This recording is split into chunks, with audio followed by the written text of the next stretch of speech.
सोचिए, न्यूयॉर्क शहर के बीचों बीच एक 7 मंजिला घर। नहीं, ये किसी फिल्म का सेट नहीं है। ये एक ऐसी जगह थी जहां दुनिया के सबसे ताकतवर लोग आते जाते थे, पार्टियां करते थे, और ये सब कुछ छिपे हुए कैमरों में रिकॉर्ड हो रहा था। ये घर था जेफरी एप्स्टीन का। तो चलिए इस पूरे मामले की एक एक परत को खोलते हैं। हम एप्स्टीन के उस अजीबोगरीब घर से शुरू करेंगे, फिर देखेंगे कि हाल ही में सामने आई फाइलों में क्या है, उसके काम करने के तरीके को समझेंगे, उसके ग्लोबल नेटवर्क पर नजर डालेंगे और आखिर में उन सवालों पर बात करेंगे जिनके जवाब आज भी नहीं मिले हैं। तो चलिए कहानी की शुरुआत करते हैं। और ये कहानी शुरू होती है एक घर से। एक ऐसा घर जो बाहर से जितना आलीशान था, अंदर से उतना ही ज्यादा अजीब और डरावना। जरा सोचिए, जब दुनिया के सबसे पावरफुल लोग इस घर में आते होंगे तो दरवाजे पर उनका स्वागत कौन करता था? दर्जनों नकली आंखें जो हर कोने से उन्हें घूर रही होती थीं। ये सिर्फ कोई अजीब-गरीब सजावट नहीं थी, बल्कि इस बात का इशारा थी कि अंदर क्या होने वाला है। और अंदर घुसते ही हॉल के ठीक बीचों बीच एक दुल्हन का स्टैचू जो रस्सी से लटका हुआ था। ये कोई आर्ट नहीं थी, बल्कि एक बहुत ही डिस्टर्बिंग मैसेज था जो हर आने वाले मेहमान को बेचैन कर देता था।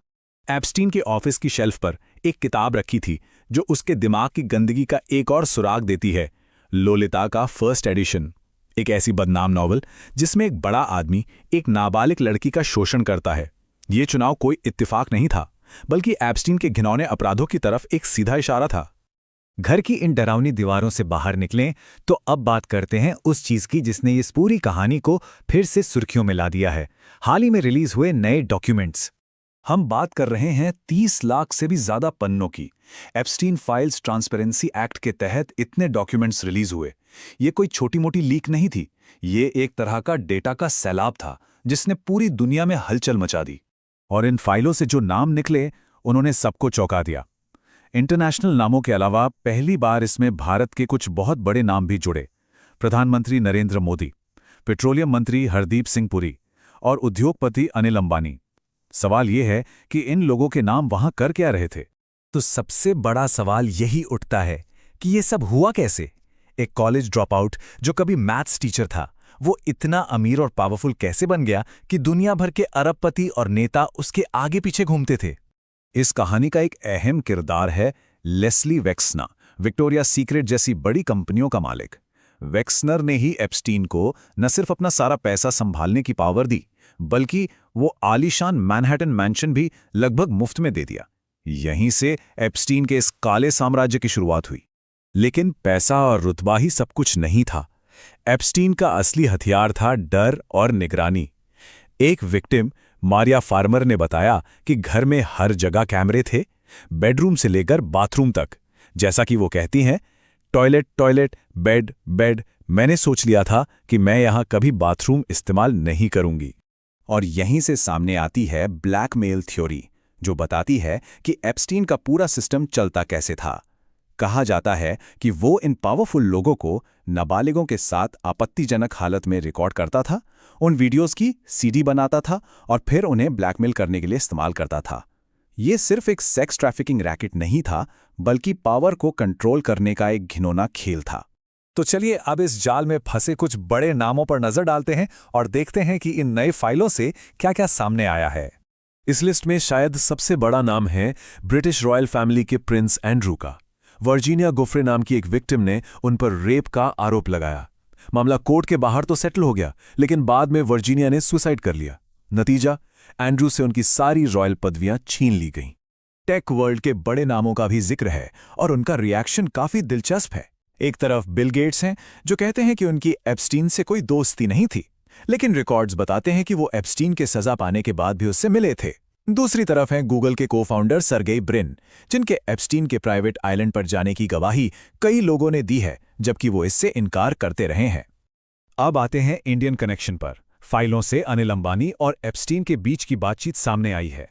एक मैसेज में अंबानी एप्स्टीन से कह रहे हैं कि लीडरशिप चाहती है कि वो ट्रंप एडमिनिस्ट्रेशन के बड़े अधिकारियों से मिलने में उनकी मदद करें। इससे पता चलता है कि एप्स्टीन को वॉशिंगटन में एक पावर ब्रोकर के तौर पर देखा जाता था। एक और बड़ा भारतीय नाम है मौजूदा मंत्री हरदीप सिंह पुरी का। डॉक्यूमेंट्स के मुताबिक उनकी एप्स्टीन के मैनहट्टन वाले घर में 3 बार मीटिंग्स हुई। हालांकि पुरी का कहना है कि ये मुलाकातें उनके सरकार में आने से काफी पहले की हैं। लेकिन भारत से जुड़ा शायद सबसे चौंकाने वाला मैसेज ये है, 2019 में एप्स्टीन ने ट्रंप के पूर्व रणनीतिकार स्टीव बैनन को मैसेज किया, मोदी ऑन बोर्ड। अब इसका क्या मतलब हो सकता है? यहां एक बात साफ करना बहुत जरूरी है।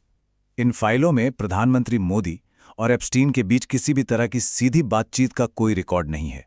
एप्स्टीन ने 2017 के एक ईमेल में यह दावा जरूर किया था कि पीएम मोदी ने इजरायल दौरे को लेकर उससे सलाह ली थी। इस दावे को भारत के विदेश मंत्रालय ने बकवास और पूरी तरह से घृणित बताते हुए सिरे से खारिज कर दिया। इतने खुलासों के बाद भी ये कहानी खत्म नहीं होती, बल्कि यहां से ये और भी ज्यादा उलझ जाती है, क्योंकि कई सवाल अब भी बाकी हैं।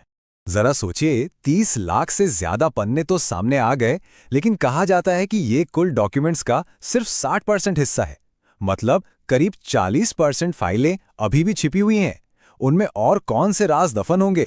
और फिर है संदिग्ध मौतों का सिलसिला। पहले खुद जेफरी एप्स्टीन, फिर उसका साथी जीन ल्यूक ब्रुनेल, और फिर प्रिंस एंड्रू पर आरोप लगाने वाली वर्जीनिया गुफ्रे। तीनों की मौत संदिग्ध हालात में हुई। क्या यह सब सिर्फ एक इत्तेफाक है? ऑफिशियल कहानी तो यह है कि एप्स्टीन ने जेल में सुसाइड कर लिया। लेकिन सवाल आज भी बना हुआ है, क्या उसने वाकई आत्महत्या की, या उसे चुप करा दिया गया ताकि वो उन राष्ट्रपतियों, राजकुमारों और अरबपतियों के राज ना खोल दे जिनके लिए वो काम करता था? तो आखिर में ये कहानी हमें एक बहुत बड़े सवाल के साथ छोड़ जाती है। क्या जेफरी एप्स्टीन सिर्फ एक आदमी, एक अपराधी था, या फिर वो एक ऐसे सड़े हुए सिस्टम का चेहरा था जो ताकतवर लोगों को हमेशा बचाता है? इसका जवाब सोचना जरूरी है।